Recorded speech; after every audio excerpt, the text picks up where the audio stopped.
మధుసూదన్ రెడ్డి బుధవారం మార్నింగ్ 7:30కి మా Mrs delivery అయింది.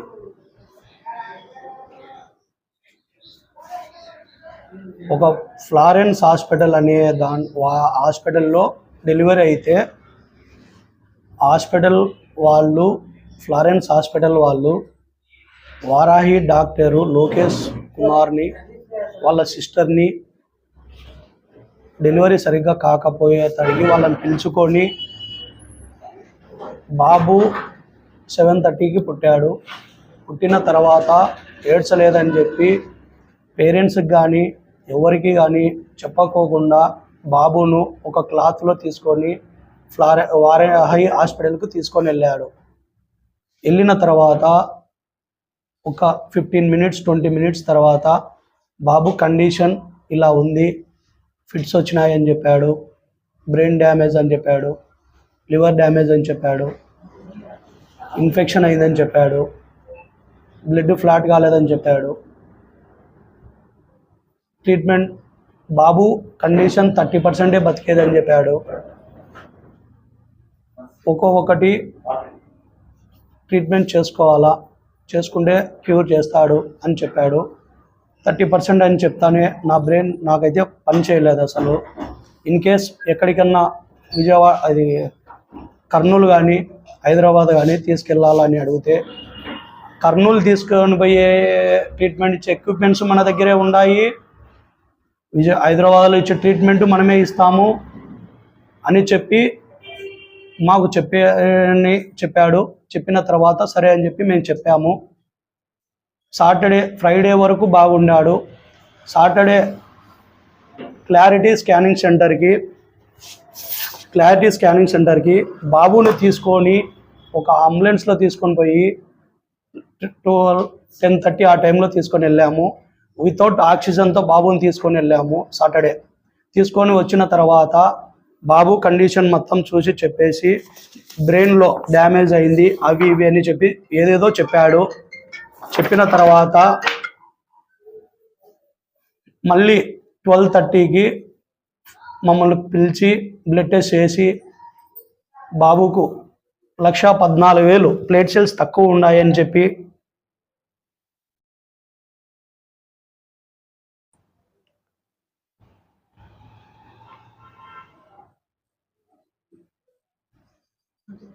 ఒక్క నిమిషం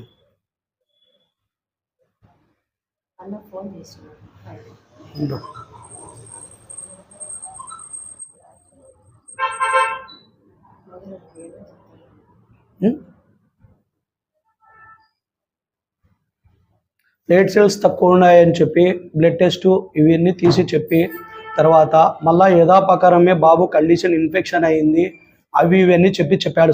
సాటర్డే నాకు డిశ్చార్జ్ చేస్తా అని చెప్పి డిశ్చార్జ్ చేస్తానే బాబుకు యథాప్రకారం ప్లేట్ సెల్స్ తగ్గినాయి, ఇన్ఫెక్షన్ నార్మల్ ముందు ఎలా ఉందో అలాగనే ఉంది అని చెప్పి మళ్ళీ ట్రీట్మెంట్ అనేది మళ్ళీ మొదలు పెట్టాలని చెప్పాడు. ఆ లోపల 10:30కి నైటు మమ్మల్ని పిలిచి మీ బాబు కండిషన్ ఇలా ఉంది, సేమ్ ప్లేట్ సెల్స్ తగ్గినాయి, ఫీవర్ అనేది మళ్ళీ పెరిగింది, ఇన్ఫెక్షన్ అనేది పెరిగింది, యథాప్రకారంగానే ఉంది అని చెప్పి మళ్ళీ చెప్పాడు. నేను అప్పుడు అడిగాను, ఏంది సార్ మాకు ఈరోజు డిశ్చార్జ్ చేస్తా అని చెప్పి బాబు కండిషన్ మళ్ళీ సివియర్గా ఉంది అని చెప్పారు. అప్పుడు చెప్తున్నాడు ఇన్ కేస్ మీరు సెకండ్ ఆప్షన్ ఏదైనా తీసుకెళ్తారా అని అంటే అప్పుడు మేము వచ్చేసి కర్నూలుకు కిమ్స్కి తీసుకెళ్ళాము. ఆల్రెడీ బాబు అయితే సుఖం మీదే అయిపోయినాడు. పుట్టిన బాబుకి ఆక్సిజన్ అందకుంటే ఇన్ని ఎఫెక్ట్స్ వస్తాయా? లేని ట్రీట్మెంట్ ఇచ్చాడు. అసలు ఆ బాబుకి ఇవ్వాల్సిన ట్రీట్మెంట్స్ కాదు. ఒక చిన్న పిల్లోడి 7 డేస్కి ఇన్ని బిల్లులు ఉంటాయా? ఒక ఫైల్ ఉంది మొత్తం.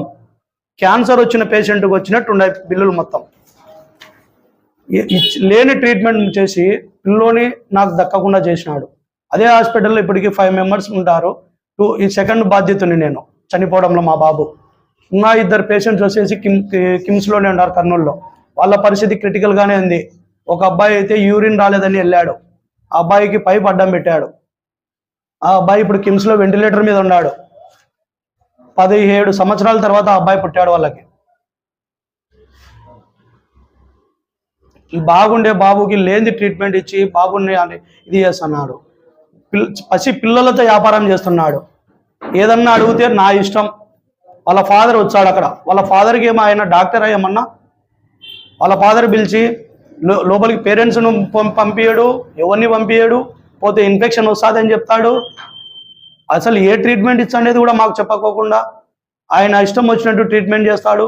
మార్నింగ్ ఒక బిల్లు అడుగుతాడు, ఈవినింగ్ ఒక బిల్లు కడుతురాండి అనే ఫోన్ చేసి అడుగుతారు. డిశ్చార్జ్ చేసే టైంకి ఒక 8,000 ఏదో ఇంజెక్షన్ ఇచ్చాడు. బాగుండే బాబుకి ఆ రకంగా ట్రీట్మెంట్ చేస్తారా?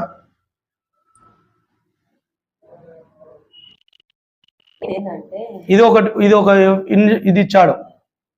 సాటర్డే డిశ్చార్జ్ చేస్తా అనే టైంలో ఈ ఫ్లూయిడ్ ఇచ్చాడు. ఇలా ఎంతమందిని ప్రతి పేరెంట్కి ప్రతి పేరెంట్కి చెప్పేది ఏంటంటే ఆయన బాబు కండిషన్ 10% బతికేది, 30% బతికేది, ఈ రకంగా పేరెంట్స్ని భయపడిస్తున్నాడు. దీనికి మేము వేరే ఆప్షన్ తీసుకోలేమని ఆయన అట్లా చెప్తున్నాడు ప్రతి పేరెంట్ కి. ఎట్లా అంటే ఇప్పుడు నీ కొడుకు 10% లైఫ్ అనేది ఉండేది, 90% డెత్ ఉంది. సో మీరు ఎక్కడికన్నా తీసుకెళ్లాలన్నా ఎమర్జెన్సీగా ఆ ఫెసిలిటీ మా దగ్గర ఉంది, మేము చేయగలం ట్రీట్మెంట్ అనే హోప్ ఇస్తున్నాడు.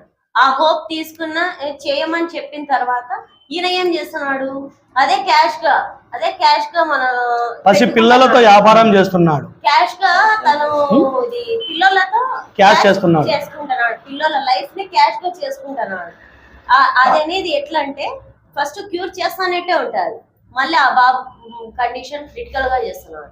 ఆ ఇన్ఫెక్షన్ ఎలా వస్తుంది, ఏమేమి ఫ్లూయిడ్స్ ఎక్కిస్తున్నాడు, ఏమేమి ఇంజెక్షన్లు పెడుతున్నాడు మనకు చూడలే. లోపలికి మనం వెళ్ళాలంటే మనకు అలా లేదు. అతను ఒకరోజు ఏం చేసినాడు, మేమిద్దరం వెళ్ళాం.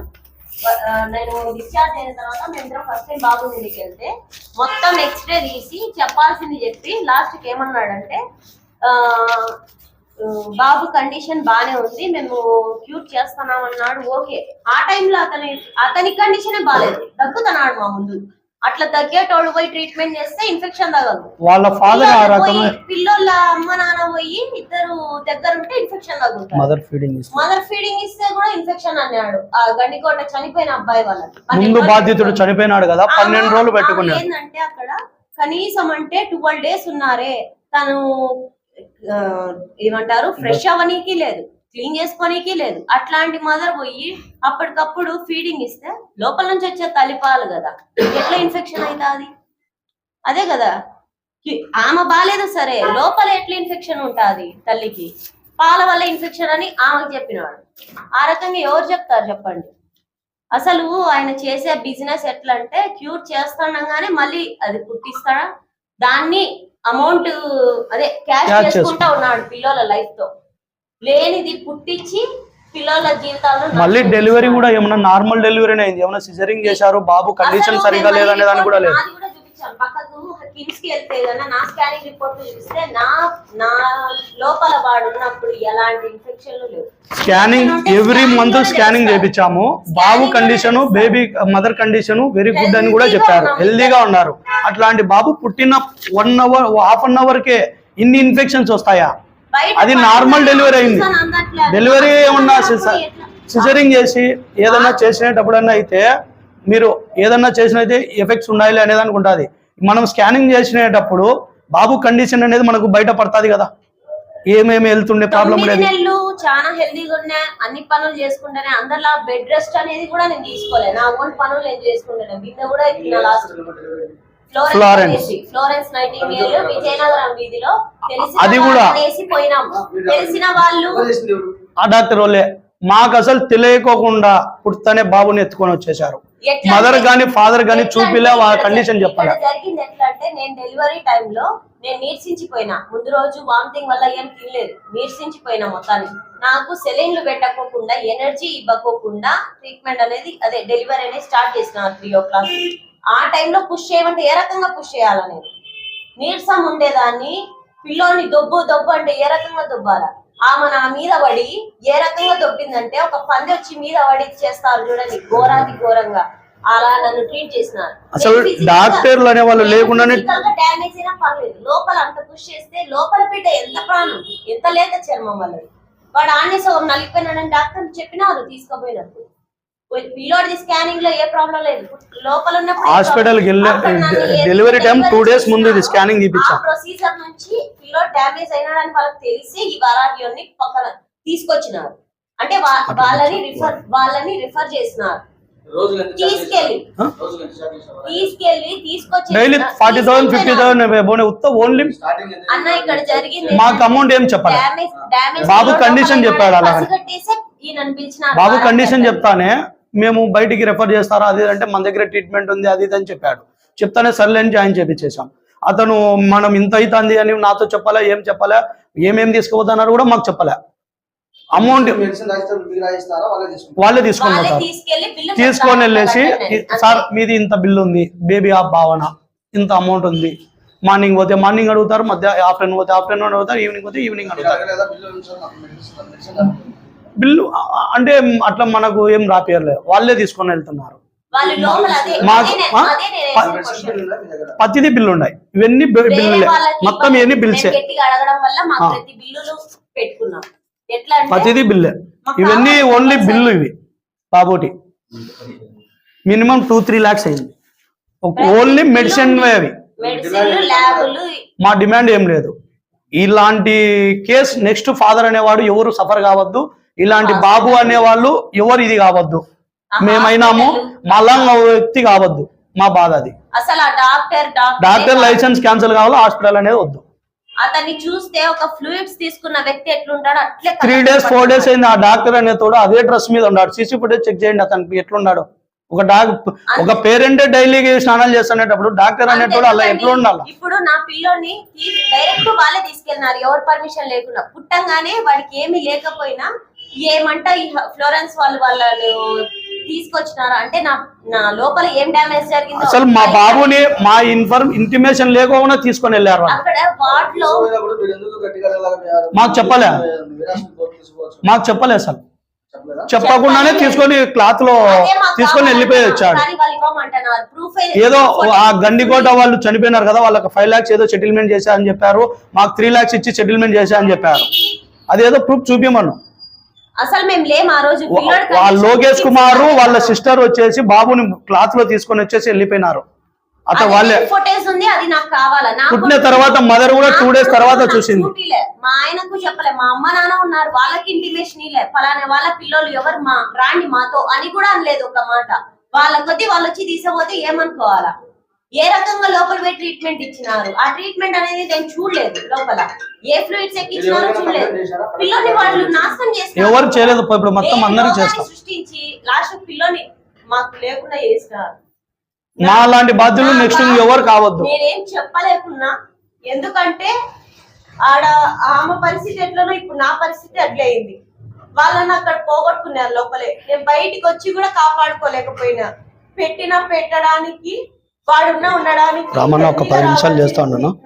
కొడుకు చేతిలోకి కానీ నువ్వు ఇచ్చిరా, నేను మళ్ళీ ఫోన్ చేస్తాడు, ప్రెస్ మీట్ లో ఉన్నావు. పిల్లోడు లేడంటే ఇవన్నీ ఇంకొకరికి జరగతున్నా. అతని లైసెన్స్ అనేది క్యాన్సిల్ చేయాలి. అసలు వాడు ఇంజక్షన్ పట్టుకోవాలంటే నాకు భయపడాలి. అది మేము కోరుకుంటే. పుట్టిన తర్వాత బాబు condition first day, second day, third day, Friday ఎంత హెల్దీగా ఉన్నాడో చూడండి. మేము ఎప్పుడైతే డిశ్చార్జ్ అయినామో ఆ రోజు ఏం చేసినాడో లోపల తెలియదు. వాడికి ఎంత ఇన్ఫెక్షన్ కలిగేటట్టు లంగ్స్ కు, కిడ్నీస్ కు, బ్రెయిన్ కు, ప్రతి దానికి డెత్ అయిన తర్వాత బాబు కిమ్స్ కి తీసుకెళ్తే ఇక్కడ చెప్పలేవన్నీ కూడా అక్కడ చెప్పేసినారు.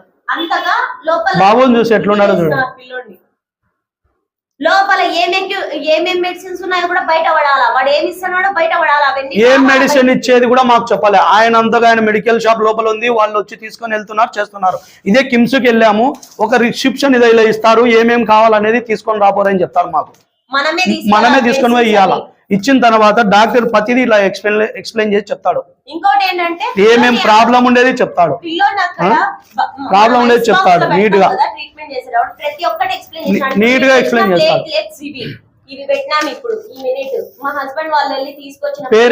పేరెంట్ మదర్ గానీ ఫాదర్ గానీ పిలిచి ఎవ్రీ 1 hour కౌన్సిలింగ్ ఇస్తున్నారు. అలాంటి ట్రీట్మెంట్ ఇస్తున్నారు అక్కడ. ఇలాంటి ట్రీట్మెంట్ బాబు బాగుండే బాబు కండిషన్ ని క్రిటికల్ గా చేసి మాకు దక్కకుండా చేశారు. ఇక్కడ అది కూడా మా ఇంటిమేషన్ లేకుండా బాబుని తీసుకొని వెళ్ళాడు. మాకు ఈ రోజు బాబు లేడు. ఇలాంటి పరిస్థితి నెక్స్ట్ పేరెంట్స్కి రావద్దు. ఇలాంటి బాబులు నెక్స్ట్ ఎవరు అనేవాళ్ళు బాధ్యులు కావద్దు. ఇలాంటి చెత్త హాస్పిటళ్లకు మీరు ఎలా రిఫర్ చేస్తున్నారో, మీరు దీనికి ఎలా సంధిస్తున్నారో, మీరు ఎలా అతనికి ఏం చేయాలనుకుంటున్నారో డాక్టర్లు కానీ బయట అనేవాళ్ళు మా బాధ అనేది మీరు అర్థం చేసుకోండి. హాస్పిటల్ ఏవి కరెక్ట్ ఉండవు నాకు తెలిసి. ఒకరు తినాలని చూసి ఇంకొకరు హాస్పిటల్లో డిశ్చార్జ్ చేయమని అడిగితే డిశ్చార్జ్ చేయమంటే ఈ ఫస్ట్ బిల్లులు ఇవన్నీ కిమ్స్ లో బిల్లులు, డిశ్చార్జ్ చేసే బిల్లు ఫైనల్ బిల్ ఇచ్చాడు డాక్టర్. ఇది వారాహి దాంట్లో ఓన్లీ ఇవి మెడికల్ బిల్లులే. డిశ్చార్జ్ చేసే ఒక బిల్లు మాకు ఇలా ఏం బిల్లు ఇలా మాకు వారాహిలో. పిల్లోని తీసుకెళ్తేనే వాడి నోటి మాట లేదు, వాడు తప్పు ఉంది కాబట్టి మాట్లాడలేదు. అసలు అతను డిగ్రీనే చదవలే, ఏ ఎంబీబీఎస్ చేయలే, నాకు క్లియర్ గా అర్థమవుతుంది. కానీ ఏం చేయలేము ఇప్పుడు. అందుకే మేము ఇవన్నీ పట్టుకోవాలి, అతను లైసెన్స్ క్యాన్సిల్ చేయాలి. ఇంకొకరికి ఇట్లా జరగద్దు. ఆ ఫుటేజ్ ఏదైతే ఆ ఫ్లోరెన్స్ లో జరిగిందో మేము మా పిల్లోని అప్పగించినామన్నారు. ఎవరు అప్పగించలే, వాళ్ళు తీసుకెళ్తే నాకు ఫుటేజ్ కావాలి అని గట్టి పట్టుకున్నాం. ఎందుకంటే బాబుకి ఇన్ని బిల్లులు ఉన్నాయి. ఏంది ఒక మామూలు మనుషులకు కూడా ఏదో పెద్ద పిల్లలకు పెద్దవాళ్ళకు క్యాన్సర్ ఏదో హెల్త్ బాగా లేకుండా వచ్చాడు, ఆ రకంగా బిల్లులు ఇచ్చారు. ఎంఆర్ఐ స్కానింగ్ లని ఇవని అవని పిల్లోని చూడండి ఎన్ని చేసినారు, ఇన్ని పిల్లులు ఇన్ని ట్రీట్మెంట్లు లేని రోగం తెప్పించి 7 రోజులు పిల్లోనికి ఇన్ని చేసినారంటే ఎంత ఏముంట. బాబు కూడా 2.8 ఉన్నాడు హెల్దీగా, మళ్ళా పుట్టడం కూడా ఆపరేషన్ అయింది కూడా నార్మల్ దానికి ఇన్ని చేసినారంటే ఎవరెవరు ఏమేమి క్వశ్చన్లు అడగాలన్నా మీరు కూడా అడగండి, మాకే ఇబ్బంది లేదు. మాకైతే ఫుటేజ్ కావాలా, నేను డెలివరీ అయిన హాస్పిటల్ ది ఇక్కడ వాడు తెచ్చి హాస్పిటల్లో బాబుని వచ్చేసి మేమే హ్యాండ్ ఓవర్ చేసి మేము 3 lakhs తీసుకున్నామని చెప్పి అడిగితే హాస్పిటల్కి పోయి మేము మా భార్య డెలివరీ అయిన హాస్పిటల్కి పోయి అడిగితే ఫుటేజ్ అడిగితే మీకు ఇవ్వము, డిపార్ట్మెంట్ వాళ్ళు వచ్చి అడిగితే ఇస్తాము అని మమ్మల్ని ఇదిగా మాట్లాడారు. మేము ఎస్పీ దగ్గరికి పోయి కంప్లైంట్ చేసి వాళ్ళ నుంచే మేము ఏమేమి చేయాలని అవన్నీ చేద్దాం అనుకుంటున్నాం.